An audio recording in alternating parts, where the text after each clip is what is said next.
Mothers and others, we're down to our last candidate of the night, and I'm so excited to introduce to you Lauren Ashley Simmons. Lauren Ashley Simmons is currently running for House District 146. She's running against incumbent Sean Theory, and you may have seen her viral video. It was amazing. It was so amazing when she asked some hard questions to the Houston ISD new superintendent. And so I'm so excited to introduce you to her and to, let us all learn a little bit more about Lauren and why she's running for office. So Lauren, tell us about who you are and why you are running for office. Hi, everyone. Thank you, Nancy, for having me on. I really appreciate the opportunity to share about my campaign.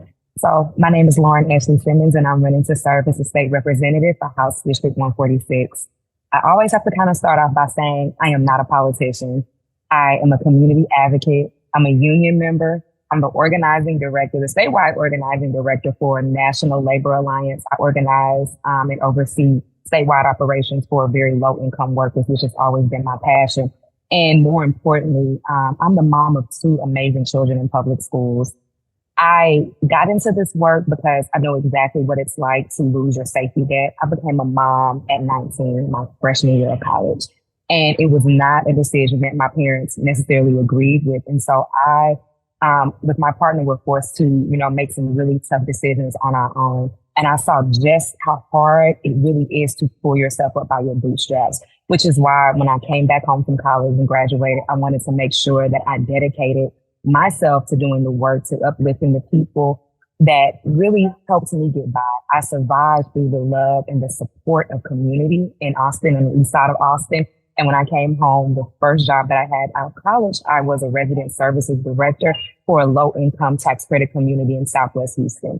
I loved that work. I was very passionate about it, but I realized there were so many problems that I couldn't do anything about because it was just, I did not have a Band-Aid big enough to fix all of those issues. And so I found my way into the labor movement. I worked for the State Employees Union as an organizer, my very first union job. I spent 5 years, 5 amazing years at AFT organizing teachers, which was my passion, what I love so deeply. And when I had that moment with the HIV superintendent, a lot of what I knew was coming directly from the work that I did with educators. And I always tell people I was not looking for a moment. You could see how I was dressed on that video. I had no idea that anybody was going to record me. But what I wanted to do was stand up, not just for my children, but I wanted to stand up for our communities and stand up for educators. So this is work that I have always done. I have been in the community. I've been an advocate. It's a little different being a candidate, having my name on signs and my name being on the ballot. But my goal is to bring people to Austin with me. I want to ensure that we remove the mystique of the Capitol and let people truly understand that it is the people's house. It is our house. We have a job to do beyond going and voting in November or March or whatever election. We have to take the next step and really engage with our legislators. And so I am holding myself accountable once I am elected to keep to that same tune and go out and grab folks and say, hey, what is going on in the communities? What issues are important to you?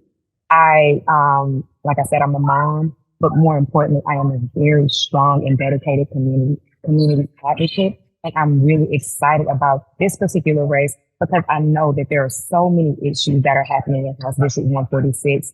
People are joined by the community.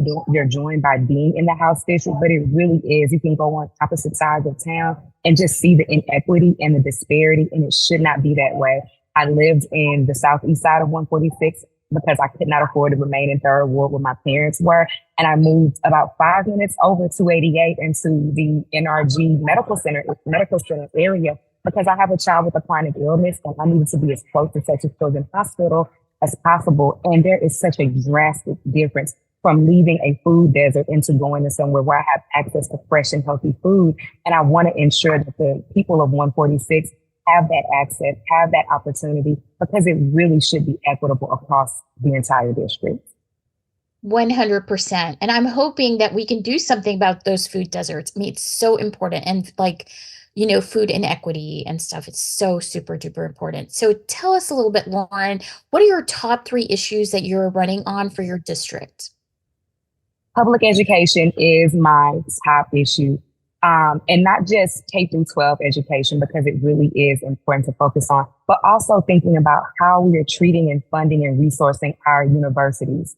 We know that there are so many decisions that are made at the state level and within our legislature. And it was really disappointing to know that higher ed funding was held up by culture war issues like removing DEI and removing tenure. We will experience a brain drain we already have in some regards. Top talent will not come here to be educators, and top students will not come to our universities. One, because we're not offering protections and the services that they need. And my next thing is going to be access to healthcare, of course. But going back to public education, the statewide takeover of HISD was born in the legislature. That came directly from state law. And so those are the issues that are most important to us, that are pressing. And we have to really have a full understanding of who is making those decisions and how we are able to access education and opportunity when there are a few hundred folks that are making those decisions for us every single day. Yeah, absolutely. So, you have two more issues. Mhm. So, yeah, Oh, which yes, and I'm sorry, but public education, expanding access to education and funding, fully funding higher ed, access to healthcare, which is something that's extremely important to me and very personal to me. Right now, I'm actually in the hospital with my daughter waiting to be released. It was more of a precautionary visit this evening, but it's something that it is very, very close to home to me. My daughter has sickle cell anemia. I currently have an aunt who is across the way from us in Memorial Hermann who has stage 4 breast cancer. My mother passed away from colon cancer, and I've also had an aunt that passed away from lung cancer. There are so many issues that we could do a better job of making sure that people have access to basic health care. Texas has the highest rate of uninsured children and adults. We did not expand Medicaid when we had the opportunity to. Again, these are decisions that are made at the state level by our state leaders, and we are worse off for it. It is something that is extremely important to me because we should not be in our 30s and 40s testing positive for cancer and certain issues because we are not able to access preventative health care. I was 26 years old when I almost lost my life because I was dropped from my parents' insurance and I had gallbladder issues and I was in the hospital septic, something that could have been prevented had I had a primary care physician that I was able to access. So healthcare is something that's extremely important to me because it is so very personal. On the other side of that, we are looking at our rights being wiped away. Somebody earlier mentioned Kate Cox. You should not have to sue to access healthcare. You should not have to sue to end a pregnancy. I very recently just started sharing this very personal story of mine because I want people to understand the type of decisions that we have to make when it comes to reproductive health care. I got my tubes tied at 28 after my second child in 2015. I was not 100% sure that I did not want any more children. But at the time, given the health issues that I've had and the health history that I've had with the women in my family giving birth, I did not want to be in a situation where I could not access an abortion should I need it to save my life. At the time, Roe versus Wade was still intact, but Texas was systemically hammering away at our reproductive rights. And so I made an extremely hard decision to not be able to have any more children to avoid that. No one should have to make that decision. You should be able to have full control over your reproductive rights. And those are all healthcare matters. Another thing, and lastly, but most important to me, because I come from labor, good jobs. It sounds like a really simple thing, but when you look at that fact that we have not raised the minimum wage since 2009, $7.25 is just simply not enough to live on. And we can't expect anyone to be able to make a living with just one job. On the other side of that, we need access to benefits. I want people to be able to take time off of work if they're sick or just simply to take care of themselves, to enjoy time with family. We must have good jobs and good benefits. One, because people deserve to be able to only work one job, care for themselves. But again, two, when we're looking across the nation, people will not come here. We will not have top talent come to Texas if they cannot ensure that they're going to have access to higher wages, access to good jobs, and access to great benefits here.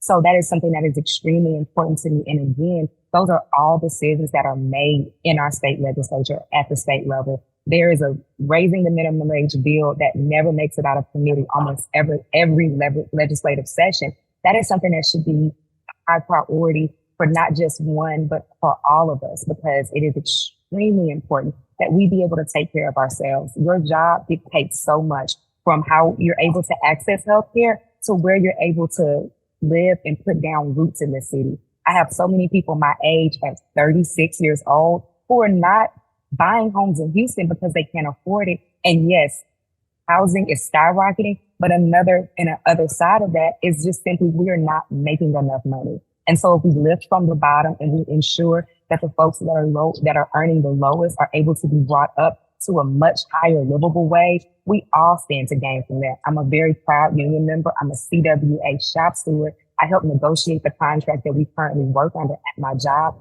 and I know what it means to have access to good jobs. Yeah, absolutely. So thank you so much. So tell us, Lauren, where can we find you? How best can we support you right now? So you can go to my website and you can sign up to volunteer at laurenashleysimmons.com. We will be phone banking virtually every Tuesday and Sunday. We'll also be canvassing House District 146 every Saturday. You can follow me on social media at LA Simmons TX146. I would love for y'all to follow me. I would love for y'all to engage. I'm on Instagram. I'm on the site formerly known as Twitter. I also have a Facebook page that you can like and comment and have discussions with me, because I really want to be a servant and an advocate for the people. And please, please, please, because I have to make that ask, campaigns are extremely expensive. And I would love if you would show my Act Blue a little love to make sure that we are able to reach as many voters as possible and do what we need to do to reclaim our seat in the state legislature. So thank you so much. I look forward to seeing you on the campaign trail, and hopefully I'll be out there in Houston. I get to meet all of y'all, well, at least half of you all out there in Houston. So I really look forward to seeing you on the campaign trail.